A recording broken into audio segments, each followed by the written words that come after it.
രണ്ടാമത്തേത് സൈക്കോളജിക്കൽ എക്സ്പെരിമെൻറ്റുകളാണ്. എല്ലാത്തിനും ഒരേ ഉത്തരം തന്നെ വരണമെന്ന് നിർബന്ധമൊന്നുമില്ല. അത് പ്രേക്ഷകൻ അറിയാതെ അത് കൃത്യമായി ഹാൻഡിൽ ചെയ്ത് അവിടെ അത്ഭുതങ്ങളിങ്ങനെ പൊട്ടിച്ചുകൊണ്ടിരിക്കും. ഫെയിലാകുന്നത് പോലും അവരറിയില്ല. അങ്ങനത്തെ ഒരു പരിപാടിയാണ്. ഇപ്പോഴത്തെ കൺഫ്യൂഷൻ ആയല്ലേ? അതെ, കുറച്ച്. ഈ കൺഫ്യൂഷൻ ഉണ്ടാക്കൽ തന്നെയാണ് മെയിനായിട്ട്. പക്ഷെ ഞാനൊരു കാര്യം കള്ളം പറഞ്ഞിട്ടില്ല. പ്യുവർലി ആർട്ടാണ്.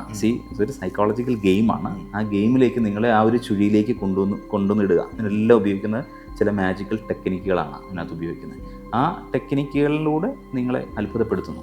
അൾട്ടിമേറ്റ്ലി എന്താണ്, ഞാൻ ഏത് ഷോ ചെയ്താലും എന്ത് അവതരിപ്പിച്ചാലും നമ്മുടെ മുമ്പിലിരിക്കുന്ന ആൾക്കാർ അത്ഭുതപ്പെടണം, ഹാപ്പി ആയിട്ട് തിരികെ പോകണം. കുറച്ച് നേരം അവർ ഇമോഷൻസൊക്കെ ഒന്ന് വേറൊരു തരത്തിൽ എക്സ്പ്രസ് ചെയ്ത് കയ്യടികളൊക്കെ നടത്തി കൊള്ളാം എന്ന് പറഞ്ഞ് തിരികെ പോകണം എന്നതാണ് ഞാൻ എൻ്റെ ഷോയ്ക്ക് സ്ക്രിപ്റ്റ് ചെയ്ത് വെച്ചിരിക്കുന്നത്. അപ്പോൾ അത് ആ ഷോയിൽ കിട്ടും. ഇത് നമ്മൾ ഈ പീസായിട്ട് ഓരോ സാധനങ്ങൾ കാണുമ്പോഴാണ് ഇത് ഇങ്ങനെയാണ്, ഇത്രയേ ഉള്ളൂ എന്നത്. അങ്ങനെയല്ല, ഇതെല്ലാം കംപ്ലീറ്റ് കണക്റ്റഡ് ആയിട്ട് ലൂപ്പ് ചെയ്ത് പോകുന്ന രീതിയിലാണ് ഇത് ഉണ്ടാക്കിയിരിക്കുന്നത്.